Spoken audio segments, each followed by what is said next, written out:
Hello everyone, welcome to my Atone English teaching channel. আজকে আমাদের আলোচনার বিষয় হচ্ছে non finite verb. Non finite ভার্বের পার্টিসিপেল এবং জিরান্ডের মধ্যে পার্থক্য ও কত প্রকার, কি এবং কিভাবে সহজে চিনতে পারা যাবে এ নিয়ে বিস্তারিত আলোচনা রয়েছে এই ভিডিওটিতে। প্রেজেন্ট পার্টিসিপেল ও জিরান্ডের মধ্যে পার্থক্য বিচার করা একটু কঠিন বিষয়, তাই আপনাদের বলবো ভিডিওটি না টেনে সম্পূর্ণ দেখবেন। যদি ভালো লাগে তবে লাইক, কমেন্ট, শেয়ার করবেন। আপনি যদি এই অ্যাটন ইংলিশ টিচিং চ্যানেলে নতুন হয়ে থাকেন তাহলে সাবস্ক্রাইব করে পাশে থাকা বেল আইকনটিতে চাপতে ভুলবেন না যেন। তো ভিডিওটি শুরু করা যাক।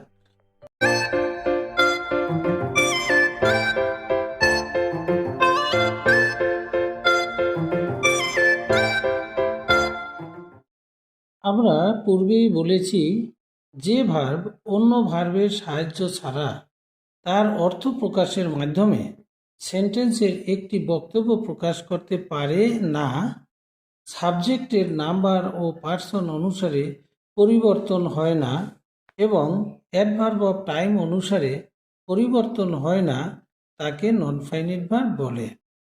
নন ফাইনাইট ভার্বকে তিনটি ভাগ করা হয়েছে: নন ফাইনাইট, পার্টিসিপেল, জিরান্ড, ইনফিনিটিভ।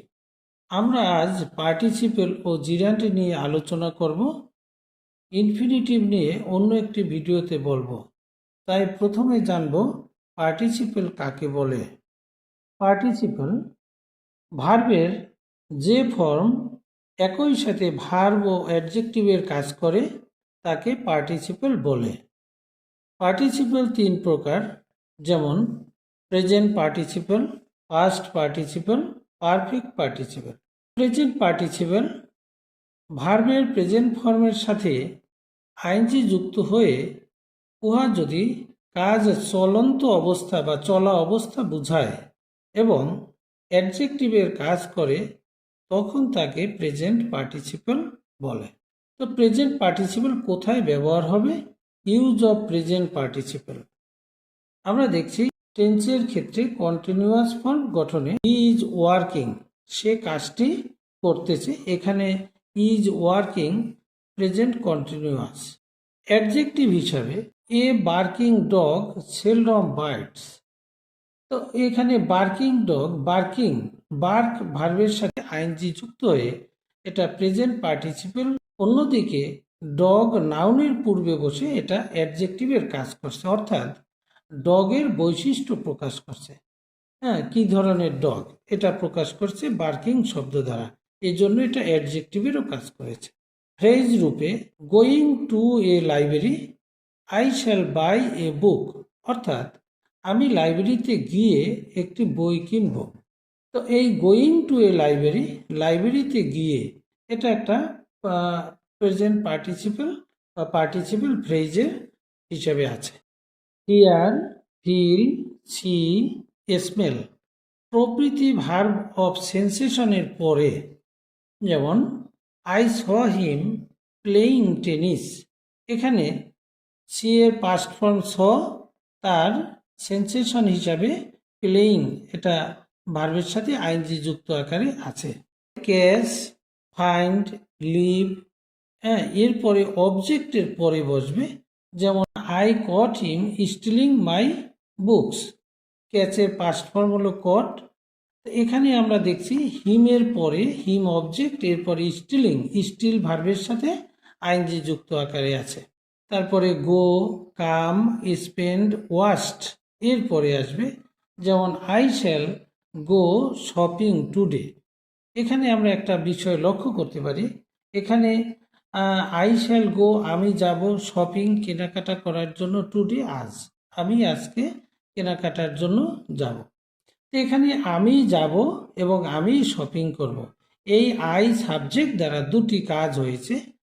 এর মধ্যে দেখা যায় গো ভার্বের পরে সব ভার্বটার সাথে আইএনজি যোগ হয়ে শপিং হয়েছে। আমরা পাস্ট পার্টিসিপেল সম্পর্কে জানব।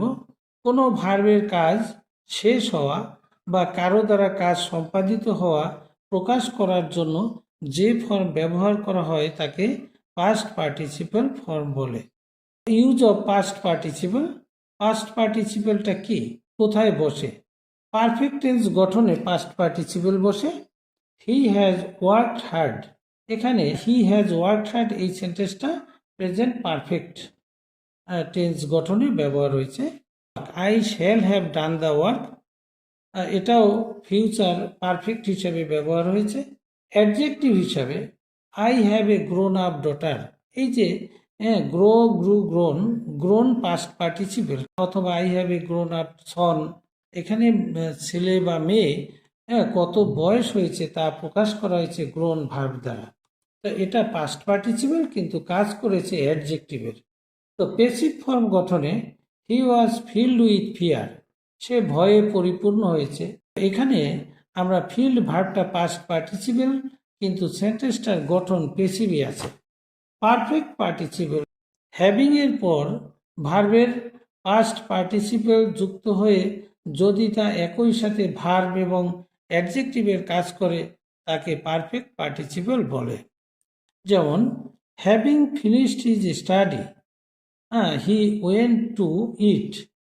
একই সাবজেক্ট দ্বারা একটি কাজের পর আরেকটি কাজ সম্পন্ন হলে তখনও পারফেক্ট পার্টিসিপল দ্বারা প্রকাশ করা যায়, যেটা আমরা উপরের সেন্টেন্সে লক্ষ্য করেছি যে হ্যাভিং ফিনিশড হিজ স্টাডি, তার পড়ালেখা শেষ করেছে। হি ওয়েন্ট টু ইট, সে খেতে গেছে। পড়ালেখাও সে শেষ করেছে, আবার সে খেতে গেছে। তাহলে একই সাবজেক্টে দুটি কাজ করেছে এবং এটা একটির পরে আরেকটি সম্পাদিত হয়েছে, তা প্রকাশ করেছে। এখন আমরা জিরান্ড নিয়ে আলোচনা করব।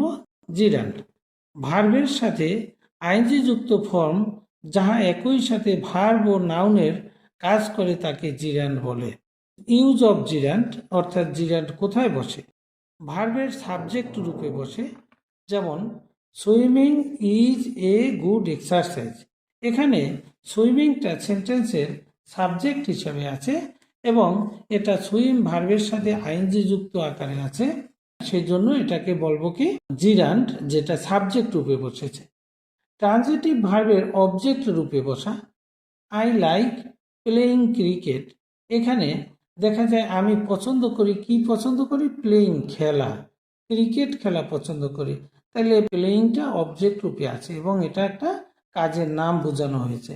প্রিপোজিশনের অবজেক্ট রূপে there is no credit in earning money illegally, আমরা দেখছি ইন প্রিপোজিশনের সাথে আর্ন ভার্বের সাথে আইনজি যোগ করে আর্নিং করা হয়েছে এবং এটা নাউনের কাজ করেছে। ভার্বের কমপ্লিমেন্ট রূপে মাই হবি ইজ গার্ডেনিং, আমার শখ হচ্ছে বাগান করা। তো এখানে গার্ডেনিং হচ্ছে কি মাই হবি কি গার্ডেনিং, অর্থাৎ এইখানে গার্ডেনিংটা কমপ্লিমেন্ট রূপে আছে এবং এটা জিরান্ড কমপ্লিমেন্ট রূপে ব্যবহার হয়েছে। পজেসিভের পরে যেমন he does not like my going there, এখানে মাই পজেসিভ, পজেসিভের পরে ভার্ব যেটা জিরান্ড রূপে ব্যবহার হয়েছে এবং আইনজি যুক্ত রূপে। আমরা জিরান্ড পার্টিসিপল এই সম্পর্কে আমরা জানলাম। Thank you very much, thank you.